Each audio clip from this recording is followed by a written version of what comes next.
Hello, this is Bridget Raw with Divine Essentials. Okay guys, so we are moving on to the next part of Alcyone Light Healing, which is the last part of level 1. So we're going to be moving on to level 2 next time, but this is part 7. So we're going to be talking about answering those questions that we get that seem unanswerable. And the way that I go about this is going to seem pretty obvious to people, and I know some of you guys have already been doing this, like people who are in the Alcyone Light Healing group, they'll comment or they'll put up like a post and say something in the group, and I'm like, you're already doing what we're talking about, so or what we're planning to talk about. So basically, the way that I go about finding the answers to questions is Google. And I know that can seem pretty obvious, but it's the way that you Google, and it's the way that you kind of use your intuition and Google together to get answers to questions. Also using meditation, using your intuition, just using, you know, the regular parts of ourselves that like are connected to spirit helps us as well. But I do find that when you're having those questions, like, and it may not even be questions really, like in the beginning of my process of awakening, I had all of this information that I had like come alive inside of me. So I know for my clear knowing people, this may be something that seems obvious, or stuff that you've already kind of done. For people who have like visions, or people who just have feelings, it may be something that you haven't really thought about doing, or something that can help you. So it doesn't matter what your gift is. Obviously Google is accessible to all of us. And I really feel like it just depends on what you really type into Google is what's going to help. So like I said, in the beginning for me, I had this awakening. I had all this information come alive inside of my mind, but I still had all these questions. And I was like, what is this? Like, and I wanted to, I guess I wanted to like prove myself that I was crazy. Like I looked into so many different things, like I looked into schizophrenia, I looked into like what was going on with me, things like that. But then I would look into information about like Atlantis and ancient Egypt and tons of stuff. And I kind of like just let YouTube take over for a while, where I would, you know, go on there and I'd find a video, and then it was like a recommended video. Like I used to have, you know how you can like click on it like watch later? I used to have like an entire playlist of watch later. Like it got to the point where it was full. Like I couldn't add any more to it. I had to make new accounts so that I could have videos to watch later. So I watched videos upon videos upon videos, but I wasn't getting like, you know, all the answers that I wanted that way. And it was taking a lot of time because I was watching, you know, all these videos. Some of them were hours long. And at that time I was like drawing and stuff too, so it was like I could put something on in the background and draw for a while, or I'd clean the house while I was like listening to certain things. But what I found to be one of the best ways for me to get like answers to some of these questions that we have, like, and it's more so just confirmation than it is answers, I guess, because for me, I would type in like random things, like my name, my date of birth, and like the word Pleiadian. And that's how I found the information about the Pleiadian lineup. So my birthday is May 18th, and my entire life my mother was always like, she was due on the 17th, born on the 18th, a minute away from the 19th. She always said it like that. And when I was doing this thing with Google, like I would type in just random stuff. Like I found stuff about numerology, I found stuff about astrology, I found stuff to do with, you know, chakras and the Pleiadians and the star seeds and this and that. I did stuff with Saint Bridget because of my name. And that's the thing. It's like, it's going to be specific to you. It's not going to be like, woo, to anybody else. Like you putting the stuff into Google and finding what you find. It's like a process, and you have to kind of just trust your intuition and get guided to where you're supposed to be going, and trust your intuition to guide this whole process. So like putting my name and my date of birth and the word Pleiadian in was the part that was intuitive. And then finding the website that I found about the Pleiadian lineup was the hit, was the answer. Because when I was on that website, I saw it was all black and it had white letters, you know, it was your traditional website, and down halfway down the middle, I found 17, 18, and 19. May 17, 18, and 19 in red. And it was like, that's the height of the Pleiadian lineup. And I was like, oh my God. And it was significant for me because that was something my whole life my mother had always said. And it was significant for me because it's my birthday. And, you know, there's this woman, Lavendar, had all of her synchronicity on how she had stumbled upon this information. And she ended up in Egypt, and she was in, you know, the Great Pyramid, and did all these things. She's been on planes with people and had everybody on the plane be like the same birth dates as something that she was like researching.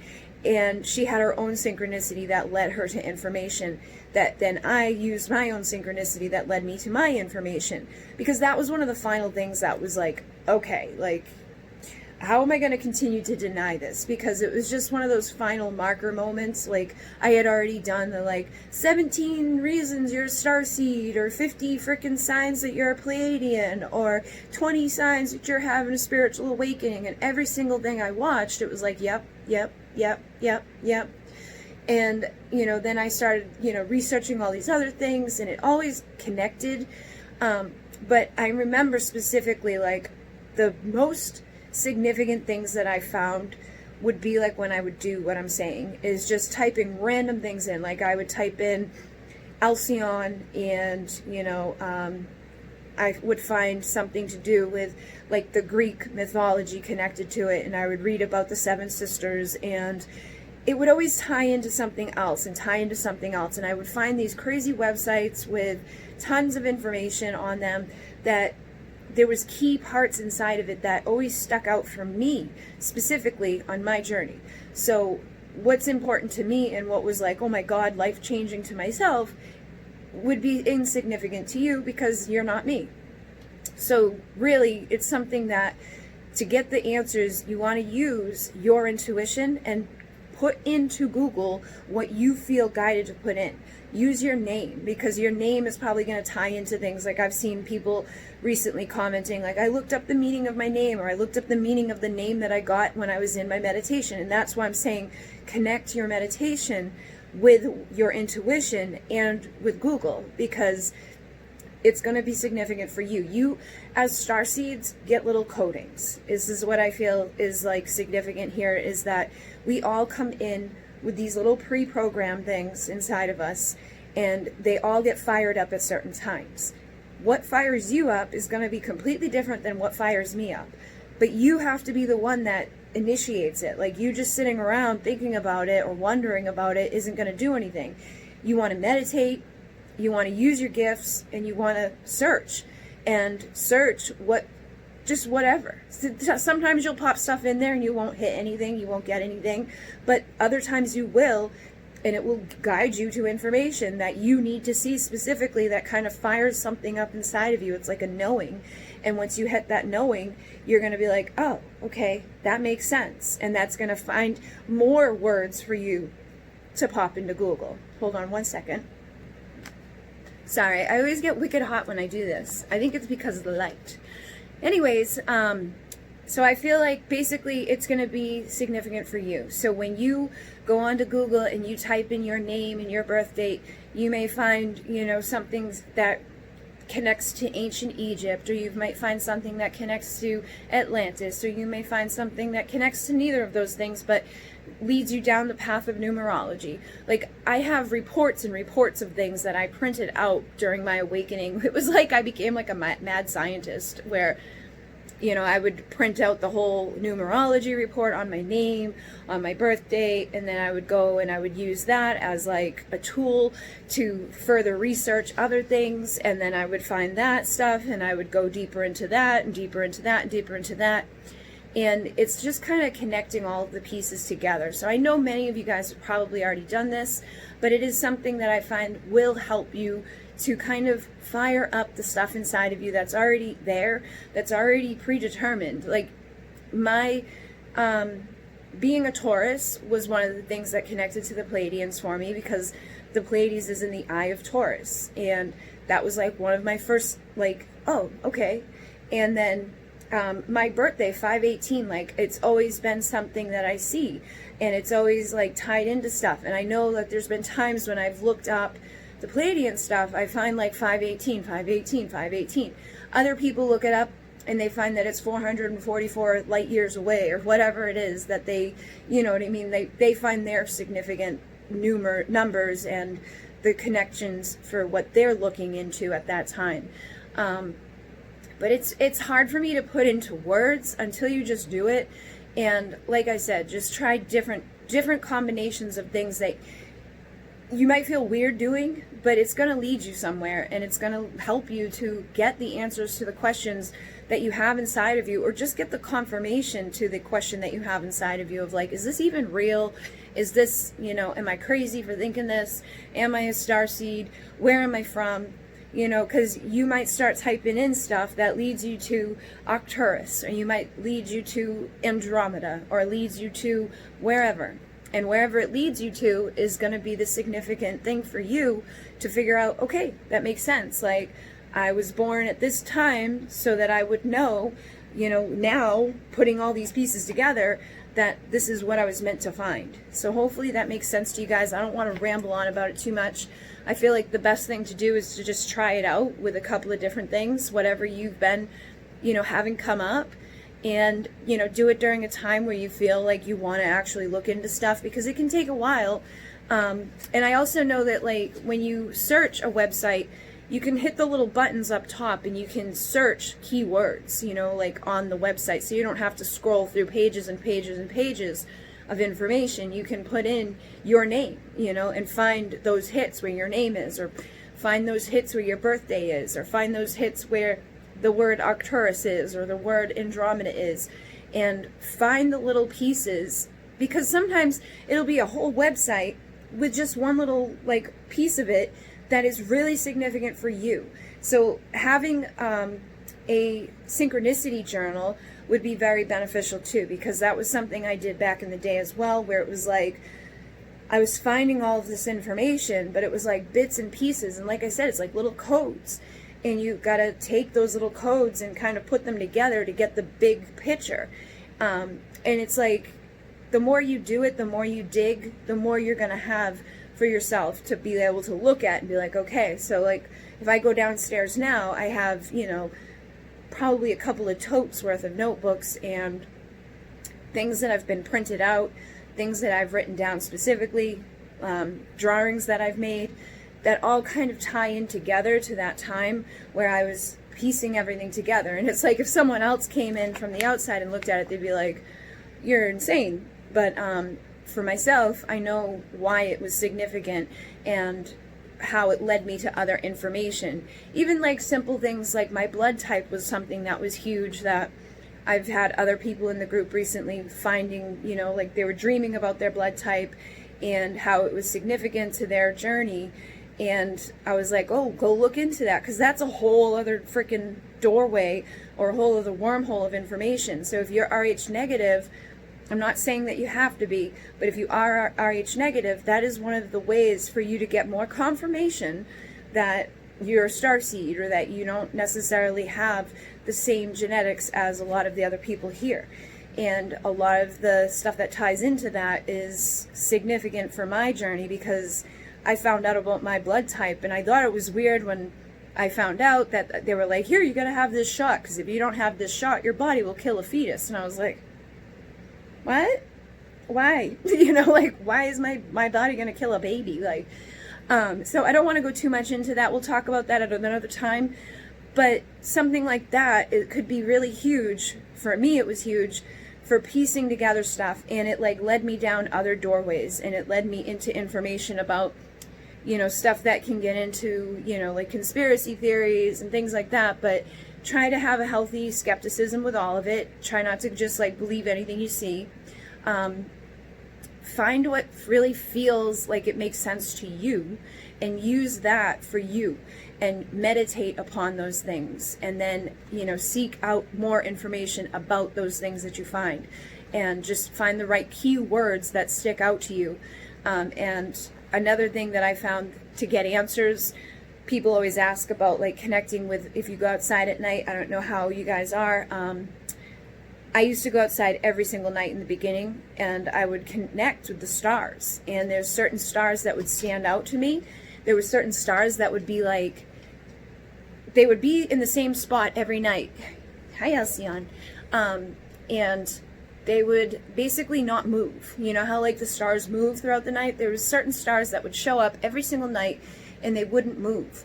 And basically, I started communicating with these stars, and you can do it like a pendulum. You can ask the star to show you yes, and it moves in a certain direction.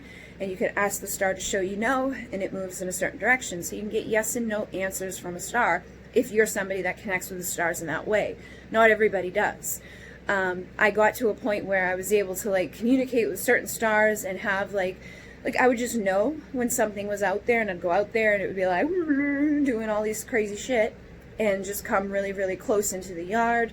I'd have things get really, really close, but then I'd freak out and they would leave.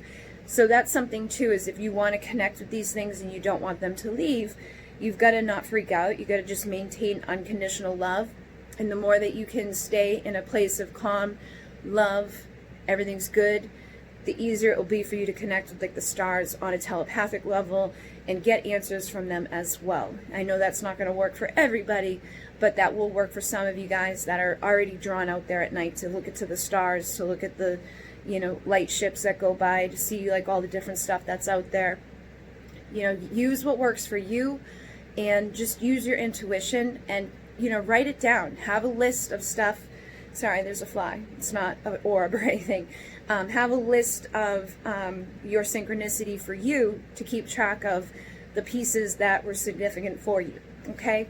So that's basically it on how to get your answers to the unanswerable questions. And again, it's not ever going to be like a 100% scientific thing, but it's going to be something that's going to be really significant for you that will help you. And then, because this is the last part of level 1, I just wanted to give you guys your homework. So your homework is connected to what we were talking about. I want you to journal your deepest questions. So think about what your deeper questions are, like that you haven't been able to get like 100% confident, you know, scientific, whatever evidence of, that you want to have answers on. And then practice the exercise we just talked about to get those answers, you know, and write down what it is like you get for those answers, and then meditate upon the answers and upon the questions. Okay, so basically everything I've been saying, I want you to actually do work with this, and then ask yourself why these questions are important to you. What do the questions themselves tell you about you? So like for me, like, you know, I was always questioning like the Pleiadian thing, because the Pleiadian thing was so significant from day one for my awakening that I wanted to figure out why. I'm like, why is this so significant? Why is this so powerful? Like even my past life regression, when I did my past life regression, it was very much like what you would see in the Greek mythology, you know, stories. So it was like I was wearing like this white gown, and I had these beautiful pillars that were made of marble near me, and I had like gold, and my dog was there as a lion, and it was like all this crazy stuff was going on. But it was like I saw Egypt, I saw that, I saw all these different things that I was later able to like find that, you know, those things actually happened, you know, not to me per se, but they happened in different timelines, in different cultures, in different places around the world. Those are things that could have literally happened, you know, that fit along with what I saw for my thing, for my regression. And that regression went all the way back to the core of Alcyone. So my like elements, my neutrons, whatever makes up my physical being vessel, I saw was inside the core of Alcyone. It was like just little particles, and that's where like I was supposed to have originated from. So finding those answers was significant for me, and it was like the birth date and the, you know, the astrology connection, and other things that connected too, like the St. Bridget stuff. Like everywhere I go, there won't be clovers where I go, but when I get there and I live there, clovers show up. And I've always been able to find 4-leaf clovers like instantly. Like the other day when we went to my sister's memorial service, we pulled up and we got out of the car, and I looked down on the ground and I was like, boop, here you go. And I gave my dad the 4-leaf clover that was there. And that's something that I've just always been able to do. But when I looked into the St. Bridget thing, it was like, everywhere that St. Bridget went, she could, clovers appeared. So it was like one of those things that connected. Not saying that I'm St. Bridget, but it was one of those things that like made sense for me and kept me digging into that information and like helped me to put pieces together, So like I said, it won't be significant for you guys. Like you'd probably be like, this is good. But for me, it's something that's huge in my life. Like my grandmother passed that ability down to me. Most people who I do it in front of are like, holy shit. So it's been something that's been big, and it was something that helped me to get like little pieces. So like I said, it may not be like life-changing or altering, but it will help you. So I want you guys to figure out like why those things are important to you, and then Google the keywords you're guided to seek your information on and start tracking the synchronicity with a synchronicity journal. Keep track of the messages and the answers that you receive and meditate upon them, because that's when you're really going to get information. That's when you're going to see those things like where you originated from, or, the little bits and pieces from past lives. And, you got to trust what you feel, and you got to trust what you see. And then, I know when I talked about the bonus stuff, I don't know if I told everybody. I know I told the group, but I don't know if I told everybody out there. If you haven't done it yet, journal on what makes you feel safe and secure, because this was the root chakra, level. So what makes you feel safe and secure, how you can acquire more of that in your life, how you can feel more safe, how you can feel more secure on a daily basis. What are your basic needs, and what are your survival instincts? And journal about a time that you used your survival skills and what might have happened without those skills. And then 10 reasons that you're grateful for the root chakra. So that is your homework and your bonus homework. You don't have to do the bonus homework, but it is something that is there for you guys if you wanted to, deepen your connection with your root chakra, feel more secure, feel more stable. When you're balanced there, it helps you in every other area. So it is a good practice, and that is basically it. So hopefully this will assist you guys, and I will see you for level 2, which will start next week. And I can't believe we're already done with level 1. Like I said, this is going to go by quick. I feel like, it sounds big and overwhelming, but because it's broken up like this, it's going to be like, oh wow, we're already done with level 1. Okay, so thank you guys very much, and Munay, Namaste.